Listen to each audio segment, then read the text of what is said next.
play basketball. 3,000! History with an exclamation point! Anthony for three. Bang! That one goes down, and the game is tied. Rockies are champions of baseball.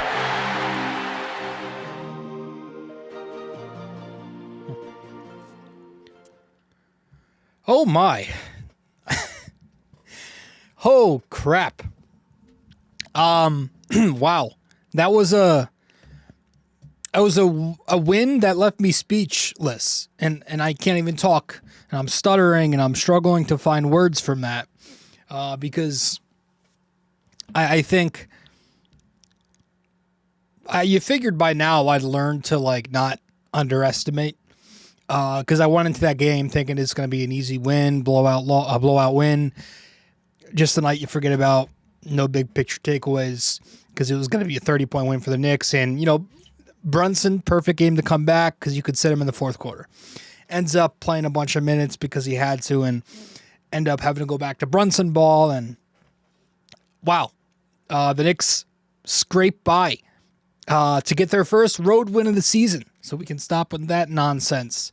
In a game where the Knicks, again, against a terrible abomination, whole bunch of drama going on within that organization, Mavericks team. They scrape by with a 113-111 gritty 90s type win. Ugly offense more than it was good defense, I could tell you that. But yeah, in a game where the Knicks missed 71% of the 42 threes they took, in a game where they missed 46% of their free throw attempts, so they shot 54%. They were 19 for 35. Mitch was awful at the line. Towns was awful at the line. Brunson was bad. Bridges not great. Shaman at the end there. They win that game. And for a game where their offense was hideous in terms of production, to score 113, which is, you know, average to slightly above average or to slightly below average, you take that.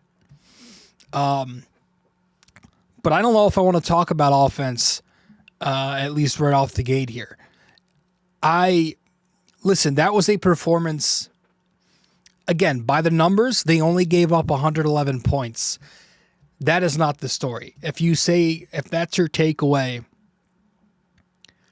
and listen, if the Knicks just knocked down their shots last night, maybe the defense doesn't get as loud, but you can argue, should it be loud?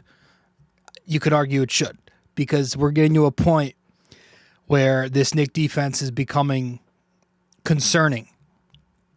And you're seeing the cracks in this gap scheme.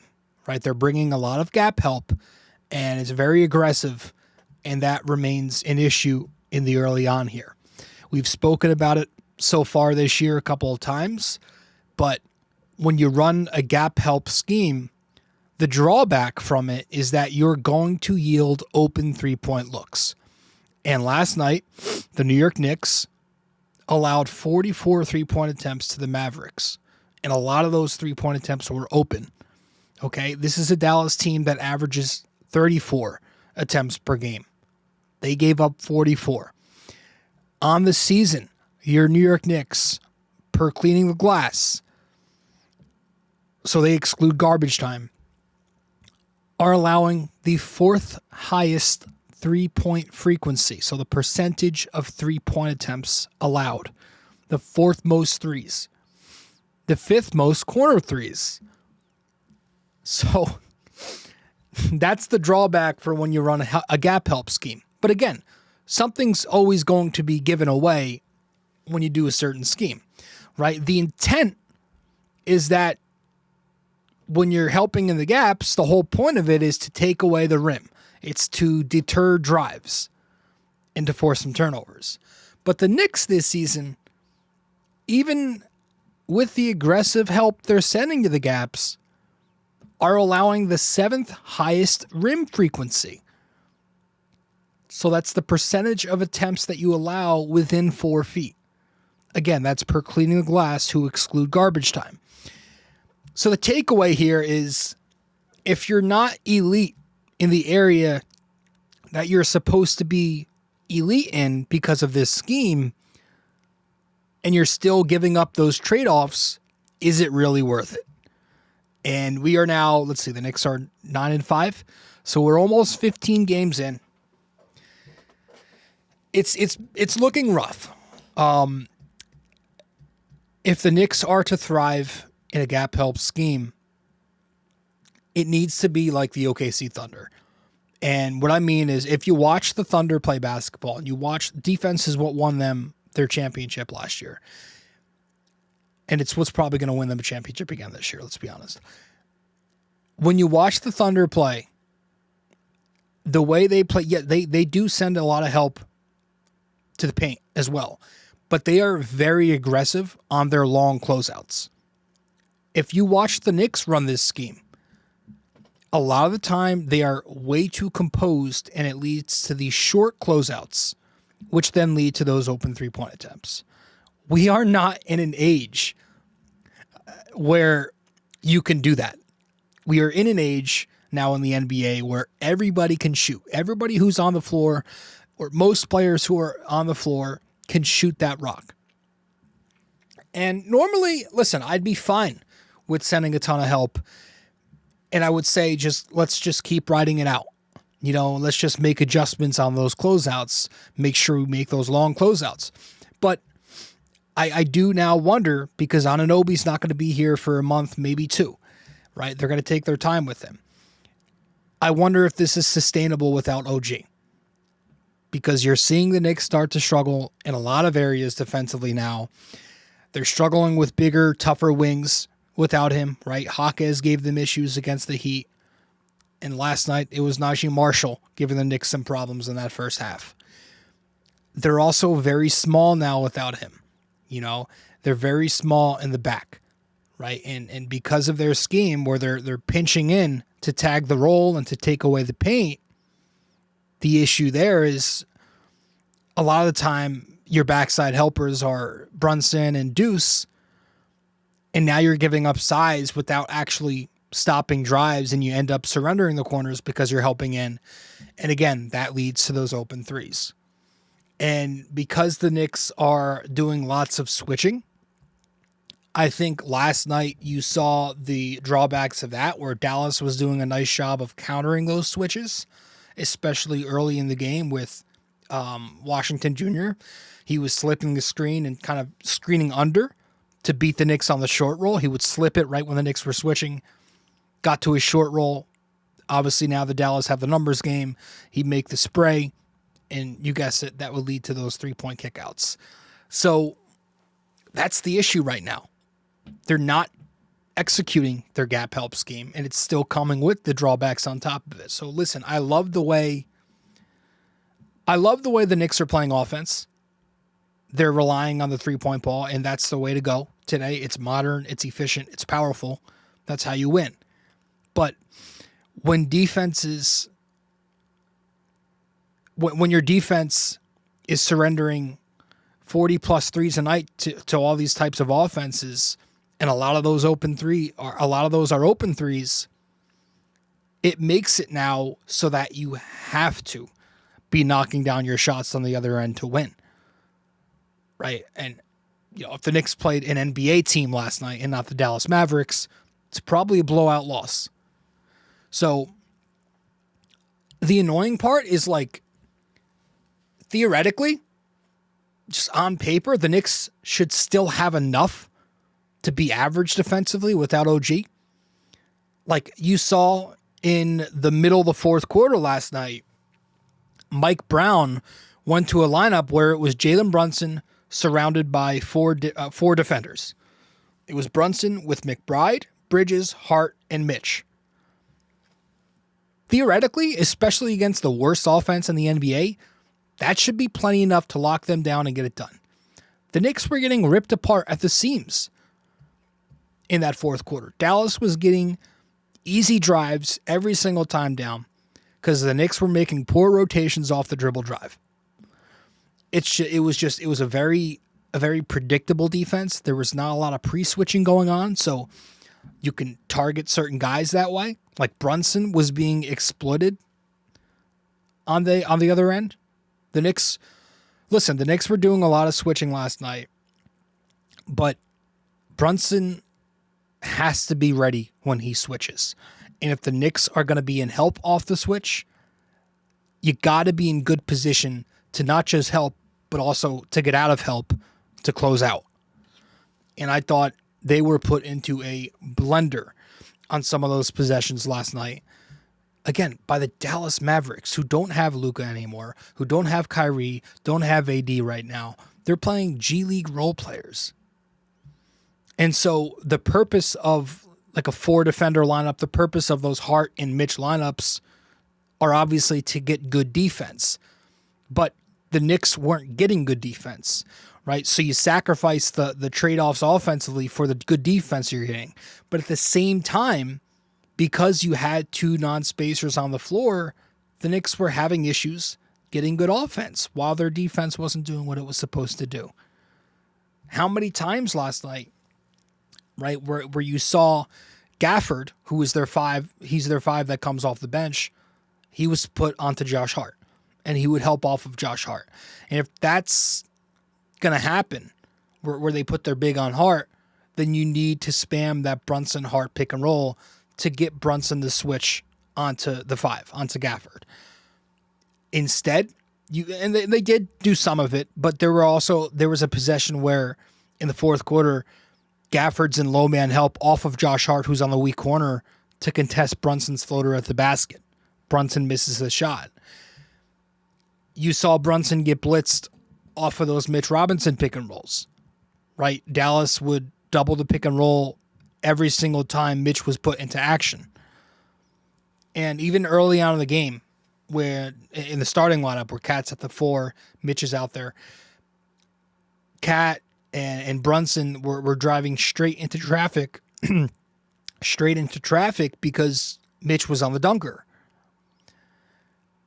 And that led to the Knicks missing their shots. Dallas grabbed the rebound, and it would open up a fast break opportunity for that Dallas offense to attack the Knicks defense. So if you think about it, Cat didn't have a fantastic game. His best moments from that game last night came when he was surrounded with spacing and he had the 5 on him. The couple of lineups that Brown threw out there in the top of the fourth quarter, it was Towns out there with Clarkson, Deuce, Shamet, and Yabu, and eventually it was Clarkson, Deuce, Shamet, and Bridges with Towns. He was able to get a ton of good looks from that because he was with space surrounding him, and he had Lively back on him. He had the big on him. And I think all 5 of Towns' points in the fourth quarter came in those opening minutes with those lineups. And he also got a couple of good looks that just didn't drop. So I think that was the story of a lot of their offense last night. The Knicks shot 29% from 3. A lot of them were good looks, mostly a solid process, although early on it was kind of so-so process-wise. But for the most part, they were missing open looks, and there's nothing you can do about that. I will say I did think they played a little slow, and again, they kind of had to revert back to Brunson ball, right? They didn't really get their spray game working for those kick-out threes. They didn't really have the pace to where they usually like to play at in the half court, where they get into multiple actions and early clock offense. That wasn't really there. They were slow to get it up. That was my problem offensively. But the defense is a major concern, and they're going to have to figure out how they're going to go about this. Again, I would like to see them mix in some zone. Some of these teams you got coming up, you can get away with that stuff. But it's brutal.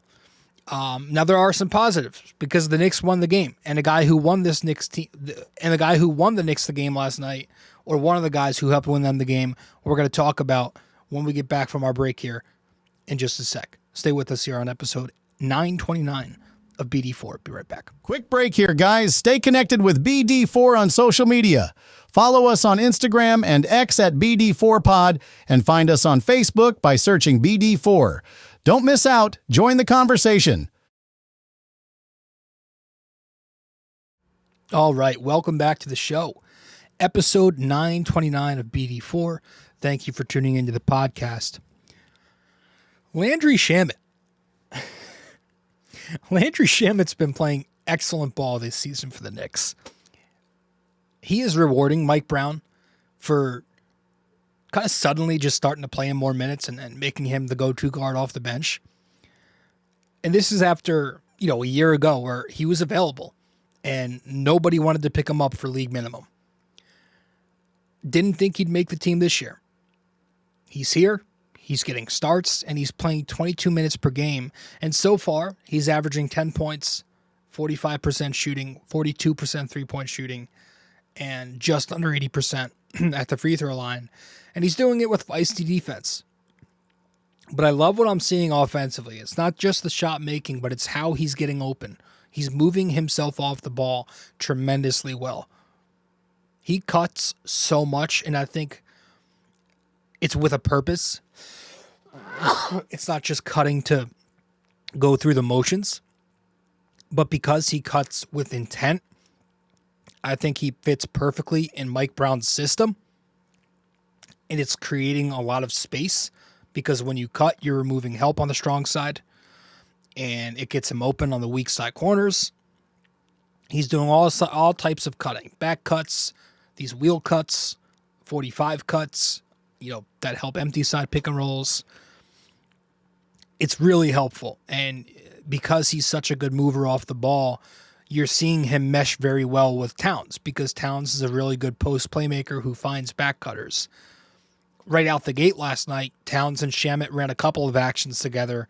One of them led to a very nice looking basket. I think it was their first basket. It's a give and go.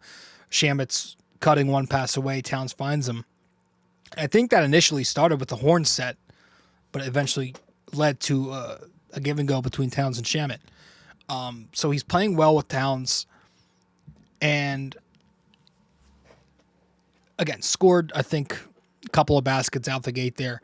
Then he gets quiet for a couple of quarters, doesn't do much offensively, strong defense throughout the game, but offensively gets quiet.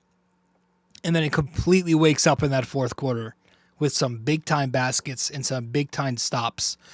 A few big defensive plays in tight spots, diving on a loose ball, forcing a turnover. Obviously, he draws that offensive hook call with a half second left to end the game and give the Knicks the win. But big time shot making. I mean, he knocks down the go-ahead three with a minute left off of a relocation. He knocks down another go-ahead three off of Hart's offensive rebound like 30 seconds later. He did miss 2 free throws at a big spot.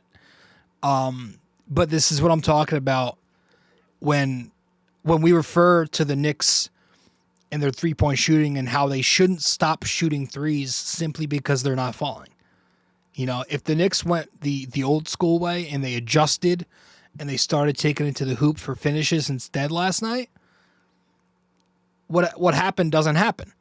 Shamet doesn't win the game for them. You don't stop shooting because your shots aren't falling. You stop shooting and you make that adjustment when you're not able to create those good looks anymore. That wasn't the case for the Knicks. Again, the Knicks were getting those good looks. The shots just weren't falling. It's a make or miss league.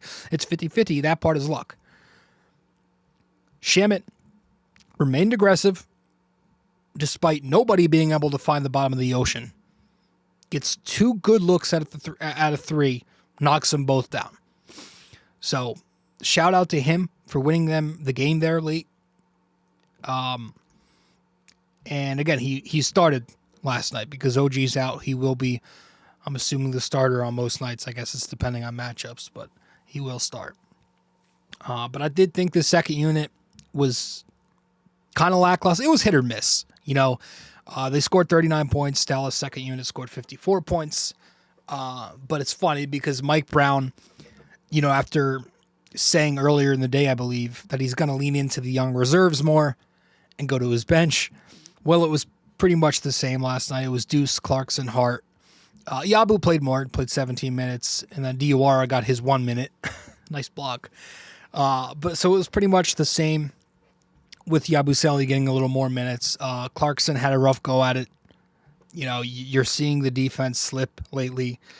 He had some really bad moments against the Heat in the second half. He had some really bad moments in the second half last night, going under on three-point shooters, doing some dumb shit as low man helper, getting beat to the basket. did give you some offense in a time where the Knicks lacked offense. The offense kind of lagged in the second quarter. He checks in, gets paint touches, has a couple of nice finishes. But, yeah, Clarkson was rough defensively. And, like, when he's out there with Deuce, those Clarkson-Deuce lineups, I like them together. But I like them together when one of the wings are out there so Deuce is able to guard down. When it's Clarkson and Deuce surrounded by what they were surrounded by last night, and right now OG Anunoby is out, it's like you have to put McCall out there with them. But there were minutes last night where Bridges wasn't out there, and it was them two and a bunch of, guys who weren't part of Wingstop. So it was brutal. Deuce had some rough moments defensively himself. And then, he couldn't find the bottom of the ocean for a while there in the first half. He starts the game 0 for 6 on threes, ends up finishing strong. He goes 4 for 6 the rest of the way, 3 for 4 on threes the rest of the way. Had some big time threes too in the second half there. And then Yabusele, again, 17 minutes for him. Listen, he still can't hit shit right now, and the Knicks are eventually going to need him to start knocking down those threes. He's playing the 4 a lot. It's a lot of Hart, Yabu, Cat, playing very little 5, which I think does limit his offensive value. But I do like the minutes that he's been giving the Knicks lately, and you could see why he's here. He could screen, he can switch, and he can shoot despite the slow start. And if you could do those things well, you've got a spot in this league. So I thought Yabu's minutes were good. And Josh Hart's minutes.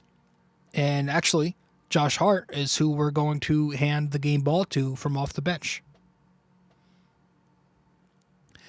Josh Hart last night, 16 points, 10 rebounds, 5 assists, 1 steal, 1 block, 1 turnover. Great performance. Played his ass off. His 5th game ball of the year. It's kind of ironic on a night where the Knicks shoot 29% from 3. Hart goes 3 for 4. We need that more. Not the shot making, but we need the aggressiveness more.